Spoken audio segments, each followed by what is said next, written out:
Welcome to the Excruciating Minutiae Podcast, where we obsess about sports, pop culture, and politics, but mostly sports. Here are your hosts, Randy and Steven. Welcome, everybody, to another episode of Excruciating Minutia. And before we begin, I'd like to go ahead and ask everybody listening to please go ahead and check us out at excruciatingpodcast.com, where you can find the links to all your favorite places where you can listen to us on a regular basis. I'm Randy, and I would normally say I'll be joined shortly by Steven, except Steven is still here. If you listened to our last podcast, you were aware that Steven visiting me in the greater New Orleans metropolitan area for our fantasy baseball draft. And we're still so hyped up and wired on baseball. We're going to talk about some more of that today while Steven's still here. So Steven, normally I would say, just go ahead and say hello, but you're like 2 feet away from me. You're like right there, but say hello anyway. Hello, and I'm not hopped up from the baseball draft. I'm actually hopped up from drinking an enormous amount of Mountain Dew throwback soda this weekend, which I don't normally have at home. I don't really drink soda, and while I'm here, I must have drank like 2 12-packs of it.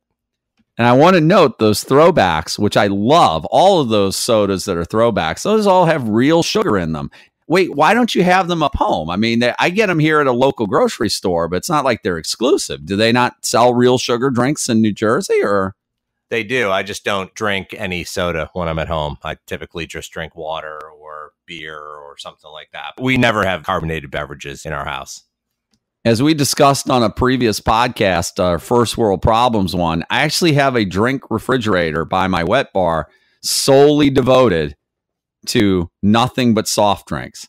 And I see you pulling at the refrigerator that's in here. There is nothing in that refrigerator. I don't think there is. Is there anything? Okay, that fridge is empty. So I'm basically, this is the first time I think I've ever been essentially made to feel like I might be a bad influence on somebody. I like it. Playing the bad boy. I can do that with Mountain Dew drinks. That's not quite hookers and crack, but you know, it's the best I can do. So it's kind of like liquid crack, though. Real sugar, real good. And there's like a completely racist picture on it, like a little animation of like some bootlegger. That's racist. That is stereotypical. That guy looks like he was pulled out of an episode of the Beverly Hillbillies. Yeah, I bet he lives in a trailer. That's all I'm going to say. Well, we could talk about carbonated, sugary beverages all day. Because again, I love myself some good real sugar drinks. But what we're going to talk about today is the opening of the Major League Baseball season for 2019. By the time this airs, opening day will have already passed.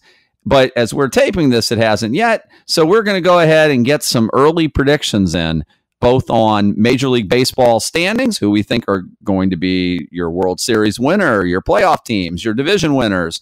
And we're going to be looking at the Vegas totals for win totals for every Major League team. Maybe not every Major League team, but at a bunch, the ones we like to exceed those, the ones we think Vegas is overly optimistic on. And we'll be throwing out some random projections for MVP, Cy Young, Rookie of the Year. You know, because we did so well on our football picks and projections, why not extend it to baseball, right, Steven?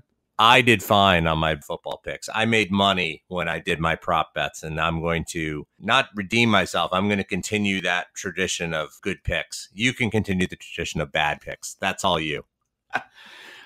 Well, that would just be continuing all the bad picks I made at our fantasy draft. So let's go ahead and let me get myself on record with some mistakes right out the bat. So let's start off with Major League Baseball win totals. We can talk about that first, and then we can kind of segue into who we think is actually going to win the whole thing when we're all said and done. And it's a long season. A lot can happen. I'm looking at some of these win totals, and we're both currently referencing the same website. I believe it's OddsShark. Is that correct? That is. All right. So we're looking at the same totals here, and that's what we'll be looking at, updated as of March 12th. I immediately see a couple of teams. I'm not really 100% sure where Vegas came up with this. Now, Vegas is smarter than us, right? They know where to set the lines to get action and to presumably win money. That's what they're in the business of doing. But there's a few here I'm really not 100% sure where they came up with these totals. So let me go right away with one that and we'll talk later on in the year about this particular team because there probably will be a pet project of mine to rail on, depending how their season goes. And that's going to be the Tampa Bay Rays. Tampa won 90 games last year. Vegas currently has them projected for 84.5 wins.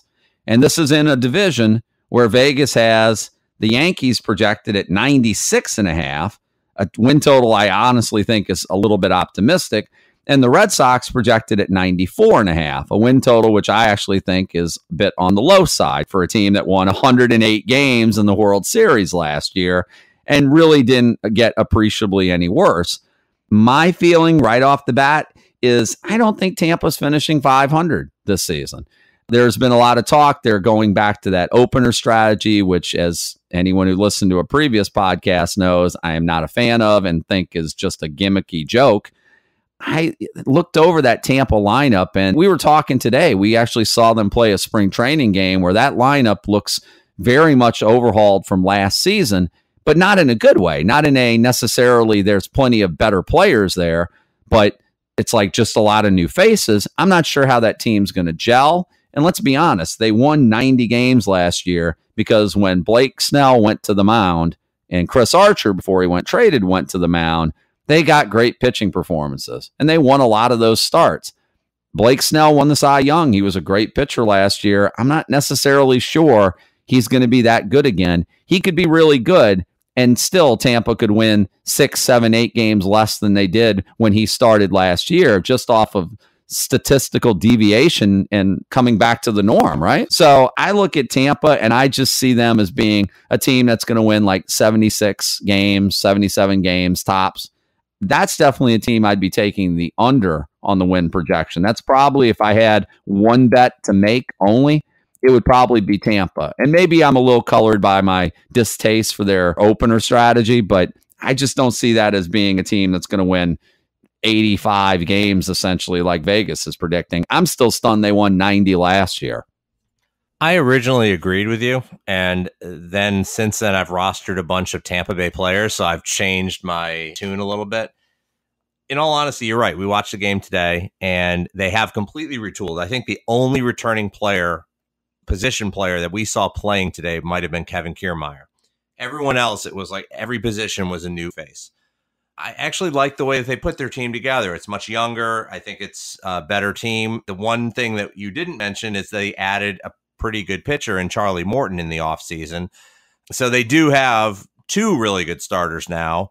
And unfortunately, they still are going with that stupid opener strategy, which I do agree that's a silly strategy. But one of the things I think we're forgetting is they are definitely the 3rd best team in the division. And yes, they're going to play the Yankees and the Red Sox. They're not going to lose every game they play to the Yankees or every game that they play to the Red Sox. But they also are going to play 19 games against Toronto, who is going to be not particularly good. And they're going to play 19 games against Baltimore, who's horrendous. Plus, they're going to be playing teams from the AL Central who are bad, other than Cleveland. It's basically Cleveland and a bunch of sub-500 teams, some of them significantly under 500. Plus, they're going to be playing teams from the West. Texas is not a particularly great team. Seattle is rebuilding. I'm not sure what Anaheim has. I mean, Houston's very good.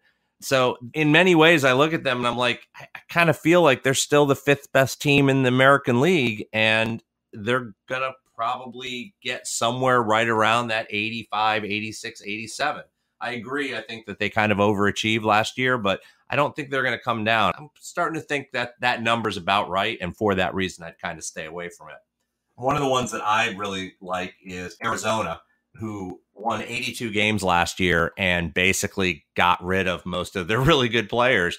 You know, they let Paul Goldschmidt walk, or they traded him, and he was by far their best offensive player.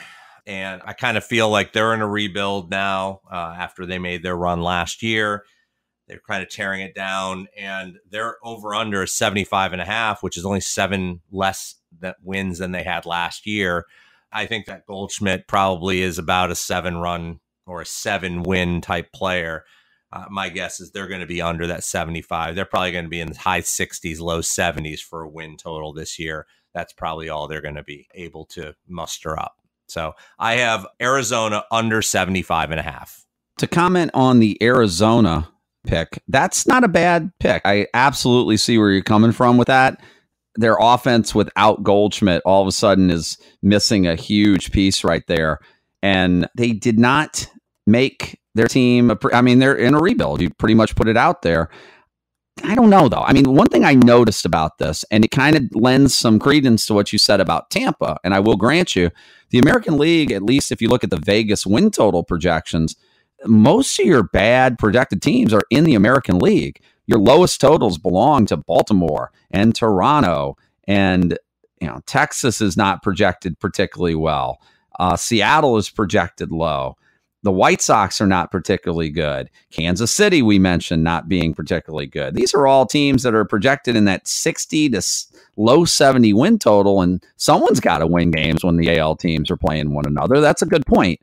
Meanwhile, all these National League teams are projected. Actually, there's a few bad ones, like the Marlins obviously don't project well. But I think it was the bottom 6 teams in wins projected by Vegas. 5 of them are American League teams. So does that give a chance for Tampa to maybe meet that 84.5? That you did bring up a good point with that. They did add Morton. I'm still a little skeptical, but I think they're a team that's going to be better next year when some of these young parts and pieces they've added and are giving full-time at-bats to maybe start to develop a little bit more and are a little bit more polished. But I do see your point. The American League is kind of weak. In line with that, Boston is projected at 94.5 wins. And you're a Red Sox fan, so you can give your own 2 cents on this. I'm not really sure what's making the Vegas people think that they're going to only win that many games in an American League that Vegas is predicting isn't going to win very many games as a whole. I mean, there's only so many interleague games. There's only so many games that teams from the AL can lose to the NL, right? If you look at the Boston lineup, it's pretty much the same starting lineup that we saw last season. Their pitching staff is pretty much the same pitching staff we saw last season. The only real subtraction is, at the moment, Craig Kimbrell, who's still sitting out there as a free agent, and I guess could always return to Boston on a 1-year deal. You seem skeptical that would happen, that Boston maybe doesn't necessarily want him back at the money he wants. But at the moment, Kimbrell's still out there. Is a closer really worth that many wins in the standings? I mean, they're projecting the Red Sox to be almost 14 wins worse than last year. And again, talking about regressing to the mean, the Red Sox winning 108 may not be, a total that they can repeat, but I have to believe that they're going to win 100 in the American League, aren't they? 100? I mean, 94.5 seems awful low. I'd be taking Boston in the over right now. I mean, you're the Red Sox fan. What's your thoughts? I think that the Red Sox are not 14 games worse than they were last year. That's for sure. You're right. The one thing they're missing is probably the dominant closer. They're kind of going by a committee bullpen. But if Boston is still in it halfway through the year, which most likely they will, my feeling is they're probably going to make some trade, and they'll trade for some closer to help them make that push towards the playoffs. Their offense is a bunch of guys who are either near or entering their prime. It's not like they have a lot of 30-year-old veterans on the team that are going to start having regression. Their pitching staff is still really good top to bottom. If you think about it, they traded for Eovaldi midseason last year. He wasn't on the team very much. Now he's part of the team. I mean, they signed him, and he's going to be there the whole season. And he was downright dominant. I mean, we talked about it last month. It wouldn't surprise either of us if, halfway through the year, we look up and it's like, oh, they decided that, they're going to put Eovaldi as the closer. It wouldn't shock me. The contract that they gave him is team friendly enough that they could justify doing that. They have starters in the minor leagues that may be able to make that jump to the major leagues. They're really right on the precipice of being major league ready. So I think we could see that. And maybe that's what they have in mind. But we'll see. I think that you're right. That win total was way too low. They won 108 games last year. I can't imagine they're going to go from 108 to 94.5 or in that vicinity with exactly the same team for the most part. As far as another over-under that I like, Baltimore in that same division. So they have really just stripped it down and brought it right down to the bare wood there. And when I look at their lineup, I look at it and say, wow, that basically looks like a AAA lineup. Chris Davis, who we both have agreed over the last couple of years is basically washed up. And what did he hit last year? 170? He barely hit my weight. I'm not a very big guy. He barely hit my weight. You could make the argument that Chris Davis has been the worst player in all of Major League Baseball to receive the number of at-bats that he's received. And it's only a sign of how bad everything else is in Baltimore. What is that? Richie Martin at short, Renato Nunez at third, according to the depth chart I'm looking at. Dwight Smith Jr. in the outfield. Is that actually, are these real people? Are these actual players? Dwight Smith Jr. actually hit 2 home runs today against the Mets. So, which again, I was shocked when I was like, who's this Smith Jr.? And then all of a sudden I looked up, why does he have 2 home runs today? They have some guy named Cedric Mullins. Is he related to Cedric the Entertainer? I'm not quite sure. They had Trey Mancini is there. Jonathan Villar is there playing second base. He's going to show up a little later in this podcast on a particular list that I have. That team's just terrible. They won 47 games last year. Their over-under this year is showing up at 59.5. How is that last year's team going to be 12 wins better? And you say, well, maybe they improved their pitching staff. I present to you their pitching staff. Dylan Bundy. I think you'd be happier with Ted Bundy. How about Al Bundy? Or Al Bundy. Al Bundy scored a lot of touchdowns one time in a football game at Polk High, I believe it was. Yeah. So Alex Cobb, who has been battling injury all year, is their opening day starter. Andrew Kashner, David Hess. I don't know if he sells gas or not, but, or if he has a lot of Hess trucks. I'm not quite sure. And then Mike Wright. Again, they have a very talented closer in Michael Givens, who has nasty stuff and literally can't control any of it. His walk rate is ridiculously high. I just don't see them winning. I don't see them winning almost 60 games this year. They're going to be a 100-loss team this year. I don't think there's any question about it. So I'll take Baltimore under 59.5. I would probably go with you and take that pick too. We mentioned Dwight Smith Jr. He's actually was a first-round draft pick in Toronto. And guess what year this was? He was a first-round draft pick. Take a wild guess.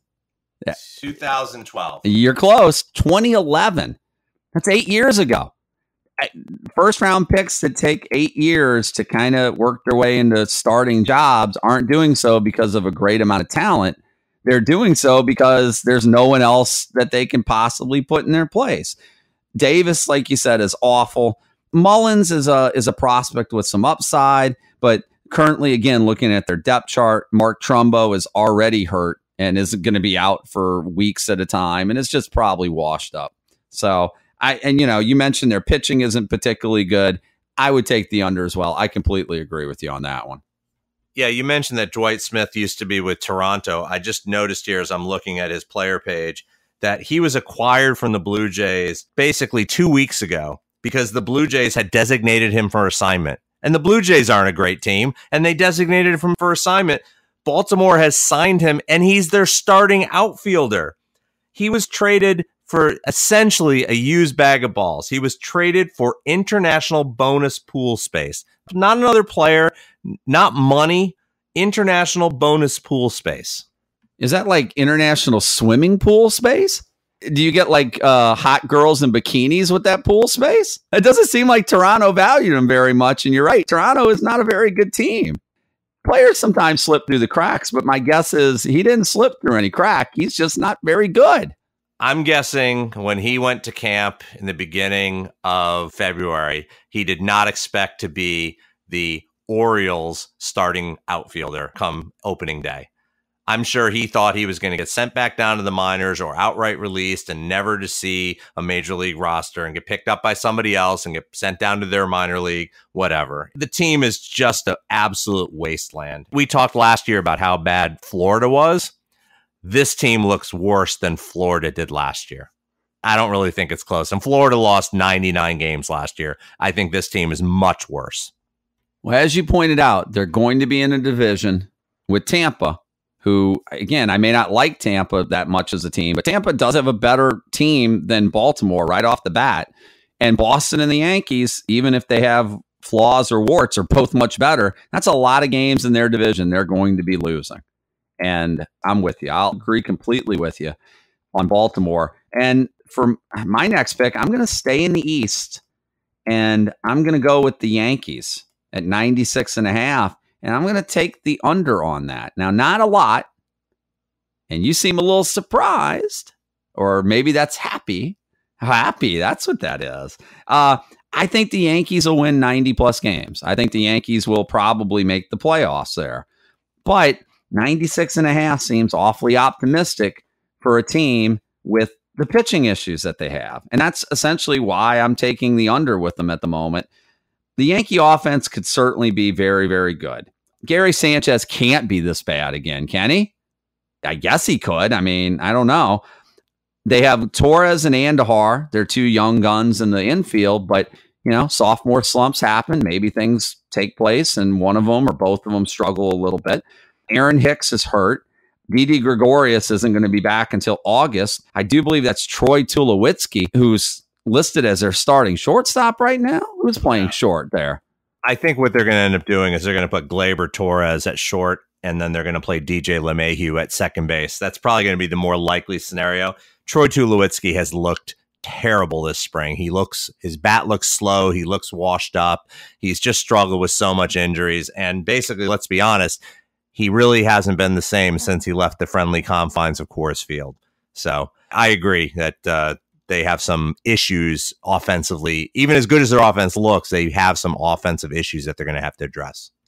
That's a good point with LeMahieu. That I almost had forgotten that the Yankees had acquired him. So you're right. Torres can slide to short. LeMahieu's at second. That's not bad. But again, potential sophomore slumps for either Torres or Andahar. Their outfield, we mentioned again, Hicks is injured. Judge presumably will be healthy after, a whole off season. Brett Gardner not getting any younger. Stanton will be fine. So I think they're going to score a lot of runs, but look at that rotation. You have Luis Severino as their ace. And I owned him in our fantasy league last year, and he looked terrible in the second half.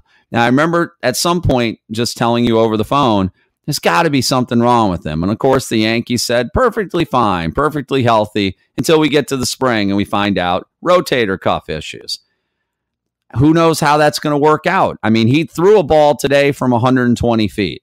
Great. You just joined like a bunch of other kids around America who can do that. As you pointed out, that's 30 feet further than the mound. No, we don't, right? Or 60 feet further than the mound. I'm sorry. And, that's a little bit of an overthrow if he's doing that. But when's he going to be back? In a month?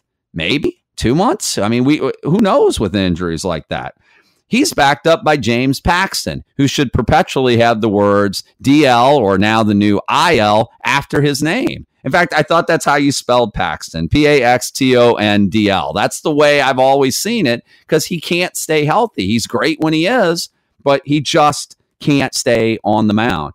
You have Tanaka, who is a very solid starter, but this may be your best starter. Then there's J.A. Happ, Domingo Germán, maybe CC Sabathia, who's at the end of his rope. They do have a great bullpen, but you're going to need guys to get you there, right? And I'm not sure that the Yankee starters are going to be up to the task. And even their bullpen, Betances is not healthy right now.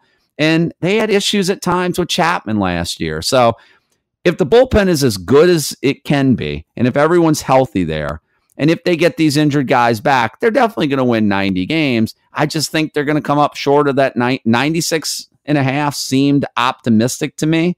And I thought it was complete insanity to project them to finish ahead of the Red Sox, who beat them by 8 games last year with their issues. That's what really gets me. Can I just take a bet on the Red Sox beating the Yankees in that division? Because I would take that in a heartbeat right now. You mentioned that Paxton is a little bit of an injury risk. Last year was his career high in innings pitched. He had 160. He's only been above 100 innings 2 other times other than that. For James Paxton to be an impact player, to be your number 2 starter in that rotation, he has to give you 200 innings. And he has never shown the ability to do that. You're right. I think the back end of the rotation gets really dicey. Let's assume that Severino is going to come back in May and be fine. Okay. Let's assume that Paxton is going to be pitch 200 innings. Let's assume that Tanaka is going to be as good as he is when he's at his best.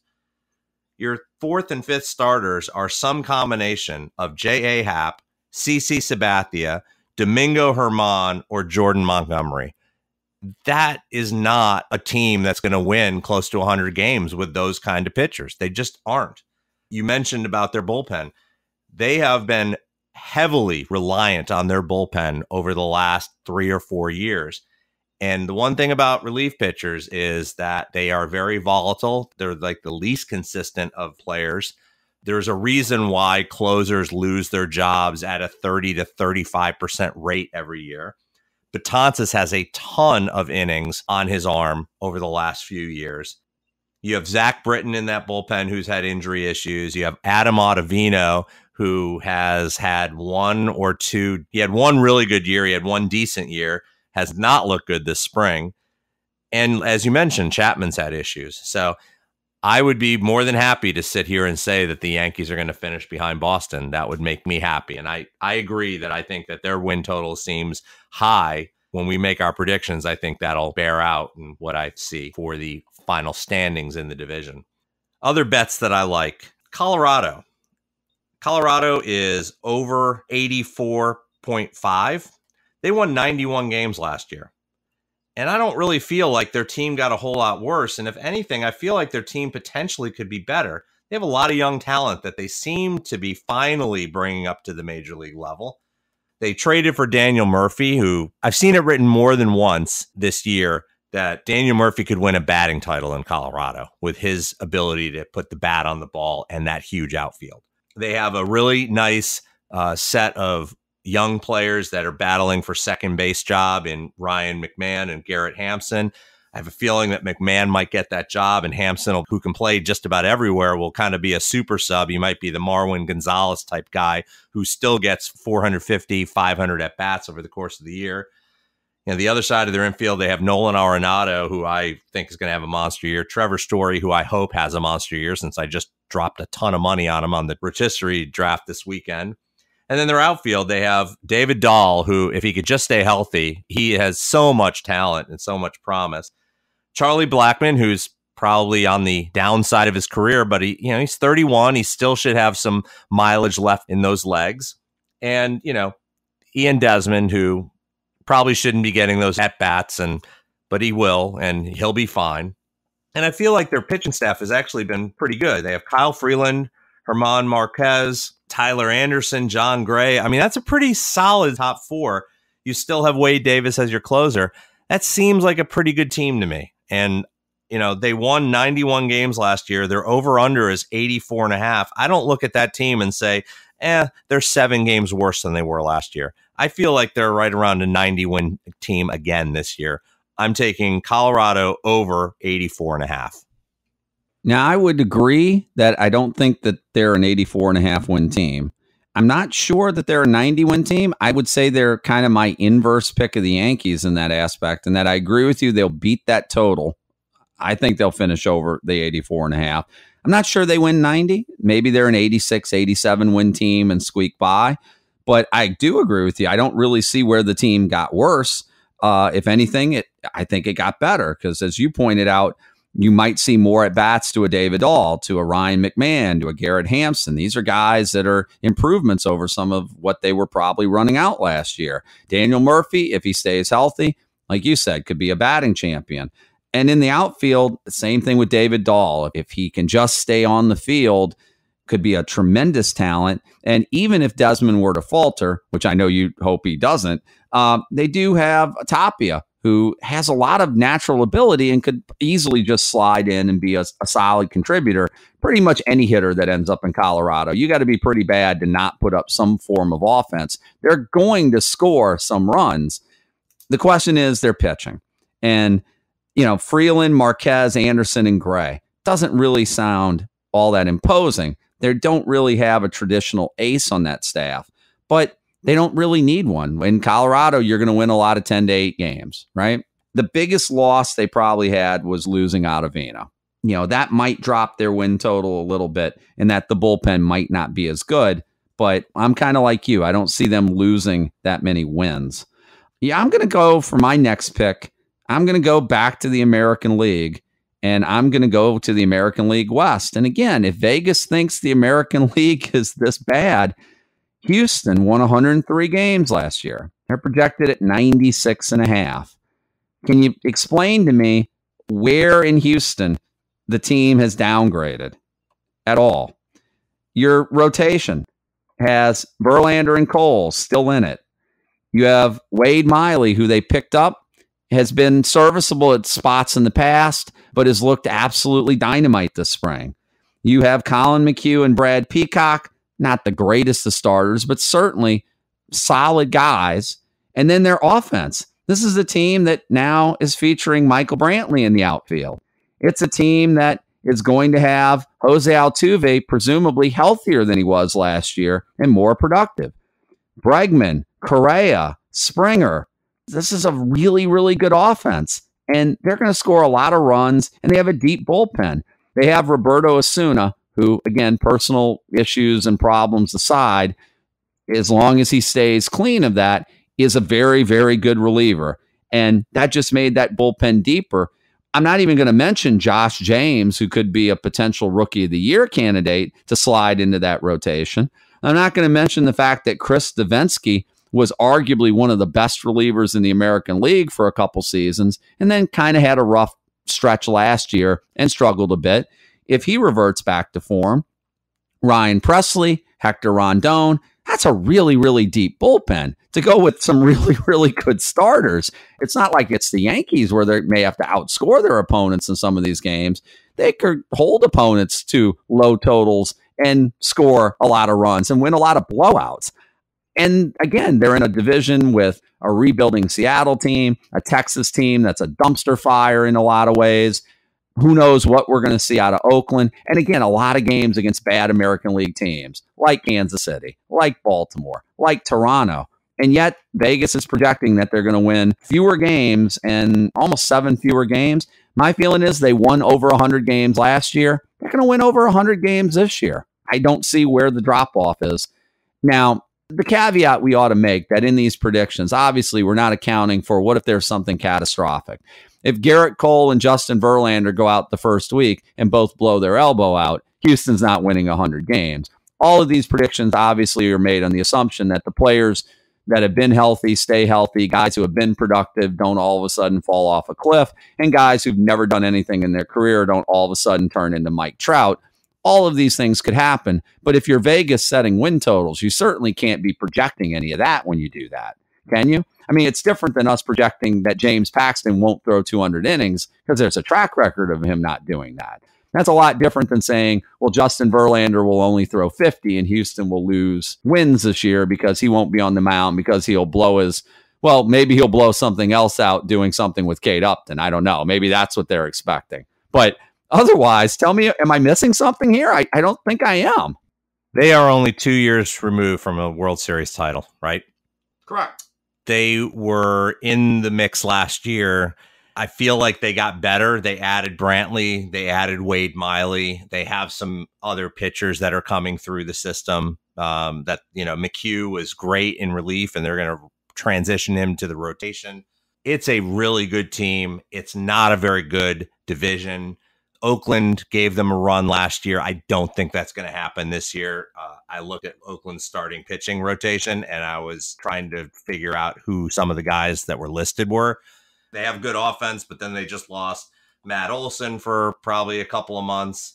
You know, when Mike Fears is your ace, that's probably not going to be very good for your team. That ballpark helps pitchers a lot. And they're going to score runs because they've got a big offense, but they may be the next best team in the West. Anaheim is rebuilding. Texas is rebuilding. Seattle is rebuilding. So they're not going to go through the trouble that they went through last year to get to the playoffs. You know, I remember Oakland really, really made a push, and actually very late in the year actually overtook them for a short period of time. I don't think that's going to happen this year. What's their over-under again? Houston's over-under is 96.5, and Oakland's over-under is 83.5. Quite a disparity there between those two. Yeah, that is. No doubt about it. Houston won 103 games last year. Don't you get the sense that they're a better team this year? I mean, it wouldn't shock me if they win 100 games again. And so having an over-under of 96.5 seems really low. I agree with you. All right, so I'll go ahead and move to a team that you kind of referenced a little bit already earlier in the podcast, and that's Minnesota. And let's just take a look at the entire American League Central. Currently, Cleveland's projected at 90.5 wins, which is essentially where they finished last year. They won 91 games. You have Minnesota projected at 84.5, and then you're followed by the rest of the division. That's the White Sox at 74.5. That's Kansas City at 69.5, and bringing up the rear, the Tigers at 68.5. So you have a rebuilding Tigers team, a rebuilding Kansas City team, a perpetually rebuilding White Sox team. These three teams last year, that you had 58 wins in Kansas City, you had 64 in Detroit, you had 62 in Chicago. I'm not really sure how much better any of those teams got this offseason, but Vegas was projecting significant win jumps for at least two of those teams in the White Sox and in Kansas City. I'm not really sure I see that. Minnesota, again, at 84.5. Minnesota's got a better offense. They added Jonathan Scope, who I think is a great bounce back candidate. They added Nelson Cruz from Seattle, who, as long as he stays healthy, he's getting up there in age, but obviously is a big bat to that lineup. The question may be their pitching, whether or not they're starters. I feel like we're saying this about a lot of teams. It's going to be about whether or not their starting pitching holds up and how good it can be. Barrios, Gibson, Odorizzi, and maybe, I guess, Michael Pineda trying to make his comeback. Could be good. It could be shaky, but they have a good bullpen or a deep bullpen. Trevor May, Blake Parker, Trevor Hildenberger, Addison Reed potentially at some point, Taylor Rogers. They've got guys in that pen. And the question with Minnesota to me is whether or not these young players with all this talent can ever actually develop. Miguel Sano, Byron Buxton, two of the biggest disappointments in the American League last year. If these guys are anything remotely close to how good they potentially could be, then I think Minnesota's got a good team that could maybe push for a playoff spot.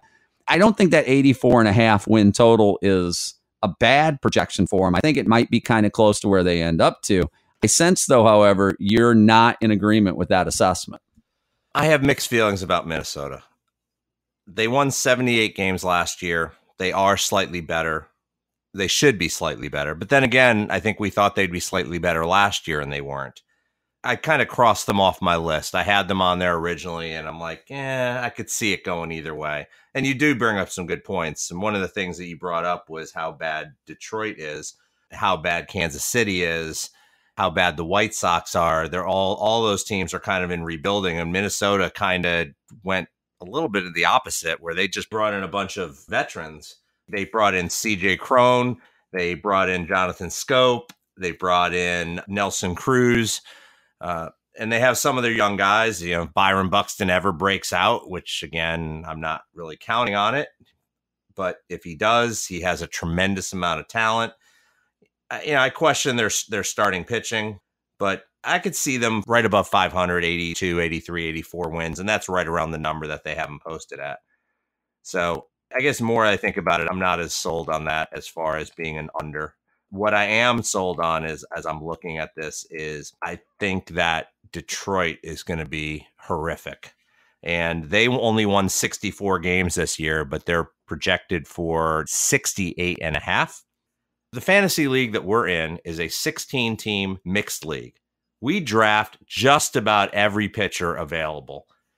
Of the 5 pitchers that are going to be in the starting rotation, only one of those players was taken, and it was not for a dollar amount. That player was taken late in the reserve draft. You say 2? Boyd and Zimmerman. Somebody took Boyd? Someone, I believe, actually did. Oh, you're right. Because I took him. Oh, you're right. Yeah.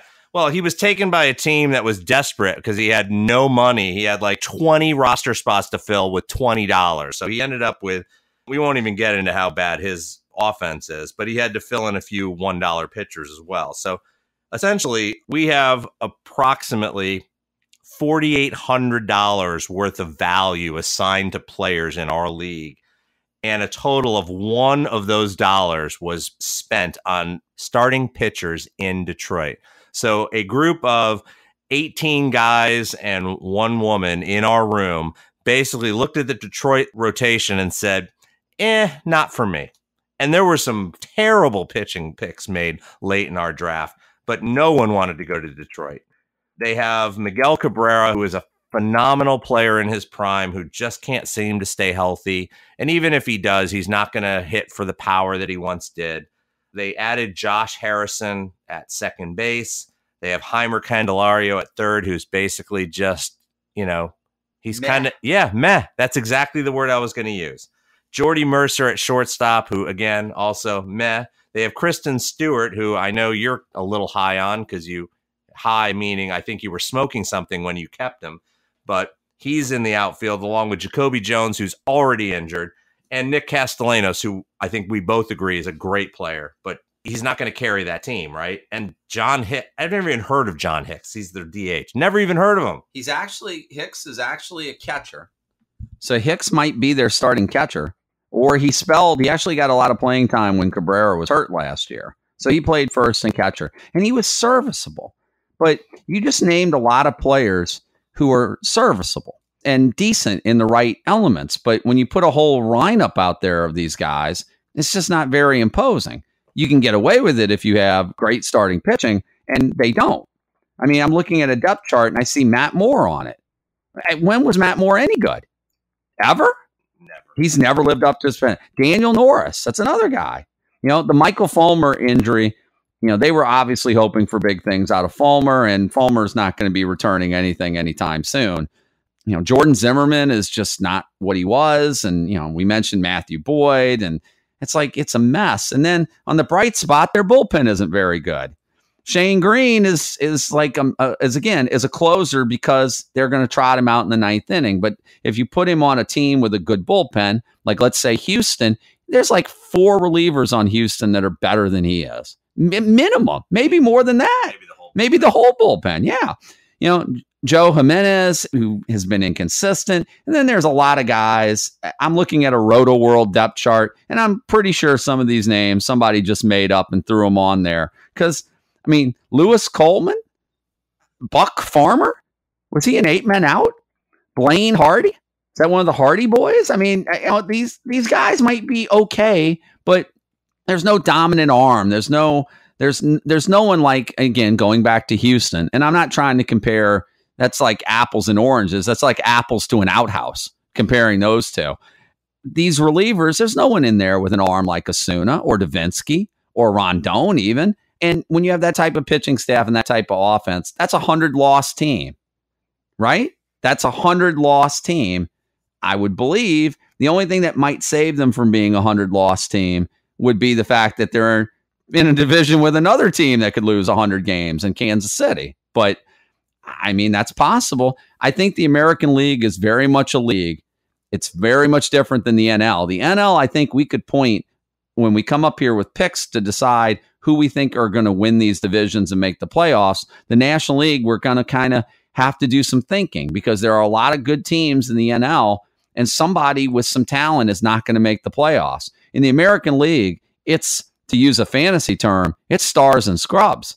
There are some really good teams in the American League, and then there are some really, really bad teams. And there's more bad teams than there are good teams. But, again, maybe the National League just eats the AL alive in interleague play, and that kind of ends up with some of this disparity we're seeing on these projected win totals.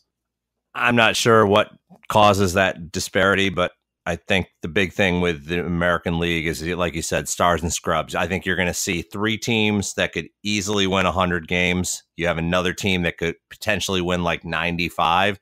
And then you have a whole lot of teams that could lose 100. And that's how that's all going to add up. So I made 4 picks. I'm happy with that. 4 picks are Arizona under 75.5, Baltimore under 59.5, Colorado over 84.5, and Detroit under 68.5. All right. So if we're making official 4 picks, I'm going to go with Houston over 96.5, Boston over 94.5. I'm going to go with Tampa under 84.5, and I'm going to go with the Yankees under 96.5. But I feel like I could have gone with more. Those are the ones I'll stick with.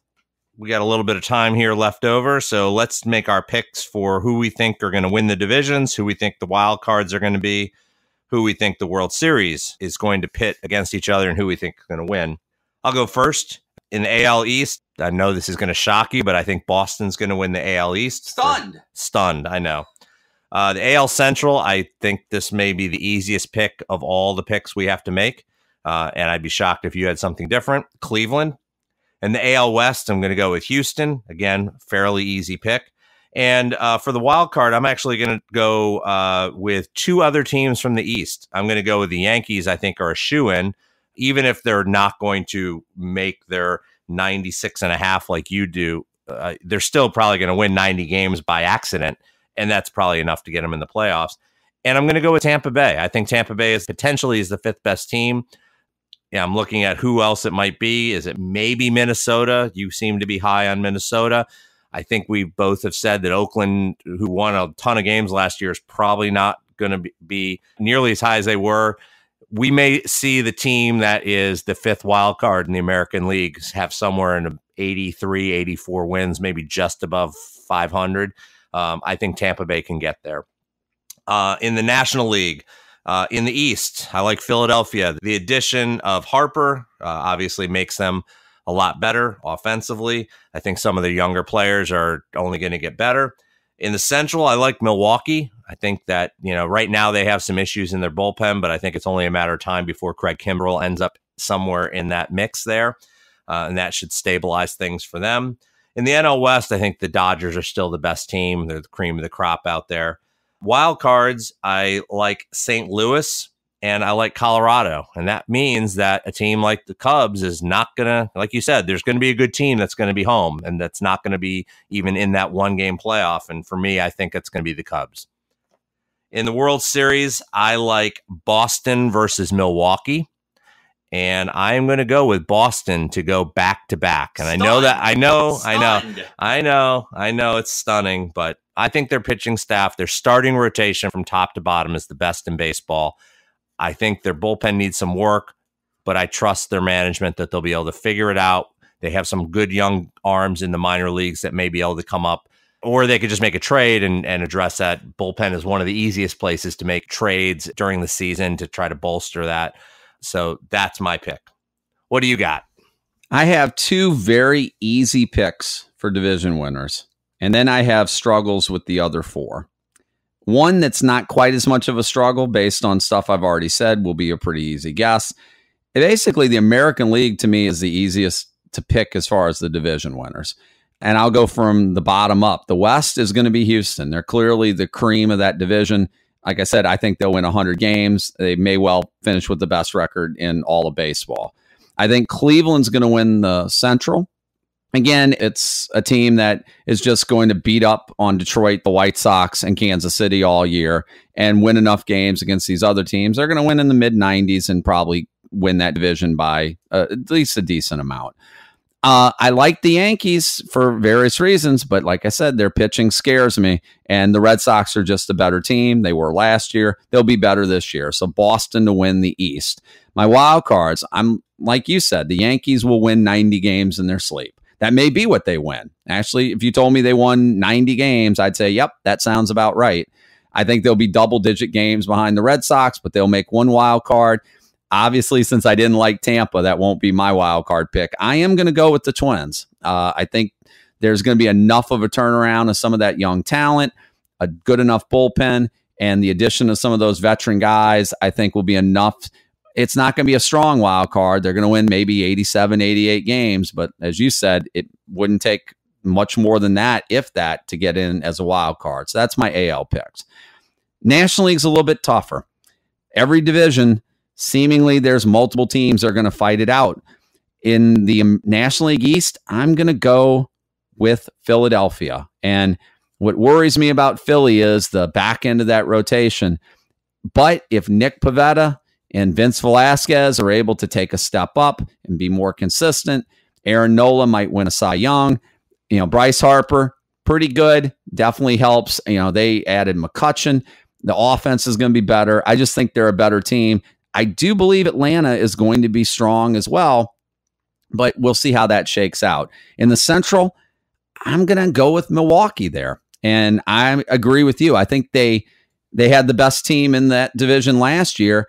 For whatever reason, Joe Madden, as you heard me complain countless times last year, finds a way to not put his best lineup on the field. I love Joe Madden. I've always thought he was a good manager, but sometimes he overthinks things, and I think that cost the Cubs games last year. I don't know if it'll cost them that this year. I just think Milwaukee's got enough talent to win that division again. And in the West, I'm going to go with the Dodgers because they're the Dodgers, and they've got the most talent, and they also have money to spend, and they can acquire who they need to. Going back to the Central, I completely agree with you that I think Kimbrel is going to end up in Milwaukee, and that's going to be the difference maker. My wild cards, I'm going to go slightly different than you.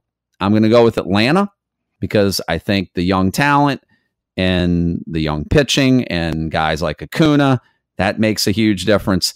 And I'm going to go with the Cubs. I just feel like there's still enough talent on that team that even Joe Madden won't be able to drive them out of the playoffs if he puts the wrong guys out there. We'll see. I mean, that may go to the test, but my American League champion, I'm going to go, and this is going to hurt you, I know. I'm going to go with Houston. I think that bullpen is so good, and I think that starting pitching is so good. And like I said, I wouldn't be stunned if a guy like James comes up and is a candidate for maybe not Rookie of the Year. He may not be up soon enough to make that much of an impact, but I think that just top to bottom, they're the most developed team. If the Red Sox had a little bit better bullpen, I'd be more prone to say that it could go Boston's way. So we'll see how that develops. Right now, I'll go with Houston. In the National League, I'm going to go with the Dodgers. And I'm not a Dodgers fan, and I just really can't believe we'll be watching the Dodgers in the World Series yet again, potentially. But I think that they're going to end up with the best team in the National League when it's all said and done, which would make this a rematch from, 2 years ago. And I think it's going to end the same way. I think Houston's going to win another World Series. I just think they have the most talent in baseball, and I think it's going to show. Again, Vegas has them projected tied for the most wins. I think that's the one thing out of the Vegas projections that they got right, was projecting them with the most wins, even if I think they didn't give them enough credit. So those will all be wrong. I mean, we'll be looking back in October and laughing at how stupid we were, or at least I'll be laughing at how stupid I was, I'm sure. I don't know about you, but you'll be hoping you're right as a Red Sox fan, I'm sure. I will. I'm kind of concerned that you have a lot of the same division winners that I do. It doesn't really make me feel good about my picks. I may have to rethink them. Final predictions. We're going to really go out on a limb here a little bit and pick the AL NL MVPs, AL NL Cy Youngs, and the AL NL Rookie of the Years. I'll start with the AL MVP. I think that the $430 million man is the best player in baseball. And let's be honest, he was better than Mookie Betts last year, but Betts led his team to the World Series and to a World Series win. That gave him some extra points. I have a feeling in my mind that Trout may have his best season of his career. He'll stay healthy. He's 26 years old. He has gotten his huge contract. He doesn't have to worry about ever dealing with that again. I like him to have a monster year. In the NL, I think that Nolan Arenado is going to have his best year, which is saying something. He's had a number of really good years. I like him. I feel like he's the best offensive player in the National League, and I don't think it's particularly close. AL Cy Young, as much as I would like to give it to somebody like Chris Sale, I still think that Justin Verlander is the best pitcher in the American League. Going back to what you were saying about Houston winning the World Series, I actually, if you see here, I actually did have Houston written down at first. And then I kicked myself. I'm like, how can you pick against your own team? Boston's close enough. It's not like Boston's a 60-win team and, rebuilding and I'm picking them to win. They just won a World Series. They're basically the same team. I don't think I'm going that much out on a limb, but I do like Houston. I think they're still a very strong team. I think they made some really nice pickups in the offseason to strengthen their team, but I do like Verlander. And in the National League, Scherzer, to me, is still like the top pitcher. He's just dominant every time he goes out there, and he'll win the NL Cy Young. For Rookie of the Year, I think I may go a little bit off the reservation here. On the AL side, and I may have a inside wish that this may come true. I have my AL Rookie of the Year as Yusei Kikuchi from Seattle, the Japanese import. A little bit older, he's 27, has already pitched at the Japanese major leagues, so he's a little battle tested, and there's been a good history of some of these Japanese players coming over in the prime of their career and having an immediate impact. In the National League, I'm going to go with a guy who's not even in the majors yet. I think Fernando Tatis Jr. has potential to be a Rookie of the Year candidate. I think that San Diego is going to be a much improved team. I think that they'll probably just leave him in the minors, at least for the first 2 or 3 weeks of the year. They may wait and push it out till June, but I think he has the potential to be an impact player the minute he comes up. So those are my picks, my 6 picks for the big awards in baseball. All right, to wrap it up then, I will go with my picks, and mine will be slightly different here than yours, but I will start with one that's going to be the same. American League MVP, I'm going to go with Mike Trout. Mike Trout every year is the best player in baseball, and he puts up the best numbers. He puts up the best wins above replacement numbers, which now MVP voters now are more sabermetric friendly and understand the value of other things. It used to be if you were the best player on a team that won 100 and something games, you won. Mookie Betts didn't win last year because all of a sudden the writers went back to old school voting. He won because Trout missed part of the season with an injury, and the Angels just weren't that good of a team. The Angels still won't be all that good of a team, but I think Trout's going to put up such a good season. And I think what I thought was going to cost Betts last year would potentially cost him this year is that JD Martinez is going to have another big season. And they, to some extent, may end up pulling votes away from one another. But at the end of the day, I think Trout wins it. American League Cy Young, I'm going to go with the same team, just a different pitcher. I'm going to go with Garrett Cole. Love Verlander, but Cole at one point to start the season was out pitching Verlander, or at least matching him. And I think he kind of slipped a little bit in the second half. I'd have to look it up to see if that's actually true or not. But I seem to remember Cole kind of struggling a little bit more in the second half. But my feeling is Cole is going to be dominant. Again, lots of games that they're going to win against a lot of weak teams. He's going to post a high win total, great ERA, great whip, tons of strikeouts on a team that's going to win the division in a rout. So I'm going to go with Cole. My American League Rookie of the Year, I was tempted to say Vladimir Guerrero Jr., except I don't really know if Toronto's going to call him up because they're going to pull we're going to need to keep your service time down, and he may not get called up soon enough to make enough of an impact. So I'm going to go with, maybe I'm a little biased, Eloy Jimenez from the White Sox. If for no other reason that the White Sox are probably going to start him at the start of the year, and he's ultra talented. That extension he signed gives him the heads up on Guerrero for playing time, and I think I like Kikuchi, but I think at the end of the day, an offensive player will probably get it over a pitcher as long as they perform well. So maybe my fingers are crossed as a White Sox fan that happens. National League MVP, I'm going to go ahead and go with, again, same team, different player. I'm going to go with Trevor Story. I think he's made some major improvements in his game. He puts up monster numbers. I think Colorado will be in line for a playoff spot.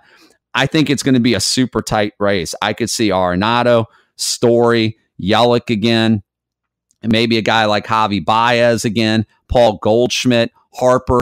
These guys could all be fighting for votes. I think it's going to be a very tight race. If you told me any one of those guys won the MVP, I wouldn't be shocked, but I'm just going to throw it out on Story. National League Cy Young. Again, I like Scherzer, but I'm going to go a little bit, maybe stretching a little bit on this one. I'm going to go with Aaron Nola from Philadelphia. The team's going to be better. They've added depth in their bullpen, better chance to hold on to wins, a much better offense, and Nola has just got filthy stuff. I think he's going to have a monster season for him. National League Rookie of the Year. That one's going to be a little bit tougher. I didn't see a candidate as good as Guerrero or Jimenez or even Kikuchi. I'm going to go with Victor Robles only because Washington's going to play him every day.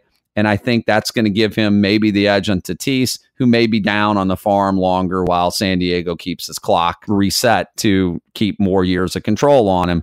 Robles will be starting the year, starting for Washington, and that may be enough to push him over the top. And he's a really good player anyway, so it's not like that's a terrible player who just wins over accumulation of at-bats. What was the player from Kansas City that year? Bob Hamlin won AL Rookie of the Year one time. literally because he had 550 at bats and there wasn't any competition. This is not the same case, but sometimes just playing the whole season gets you above these rookies that don't get a full season because their teams are trying to manipulate their salaries. But we'll see. I'm sure we'll be wrong on all of those predictions come the end of the season. Well, it's interesting. We have one prediction the same and the rest are all different. So it'll be interesting to see how that all plays out at the end of the season. But we will post these on Twitter for everyone to see, and so that we can refer back to them in October and see. Well, some of these we won't know until November is when they make the announcements. So on that note, everybody, that's going to wrap us up for another episode. We ask that you come back and check with us again as we look at our next part of 1989 series, which will be our look at the year in sports in 1989. We'll be talking about that. We have some other interesting topics planned ahead, so please keep checking back at excruciatingpodcast.com for links to where you can find us. Until then, for Steven, I'm Randy, and thanks again for listening, everybody. Thank you for listening to the Excruciating Minutiae Podcast. Check us out at excruciatingpodcast.com. Please subscribe to our podcast on any of your favorite podcast platforms and follow us on Twitter at excruciatingpod. See you at the next episode.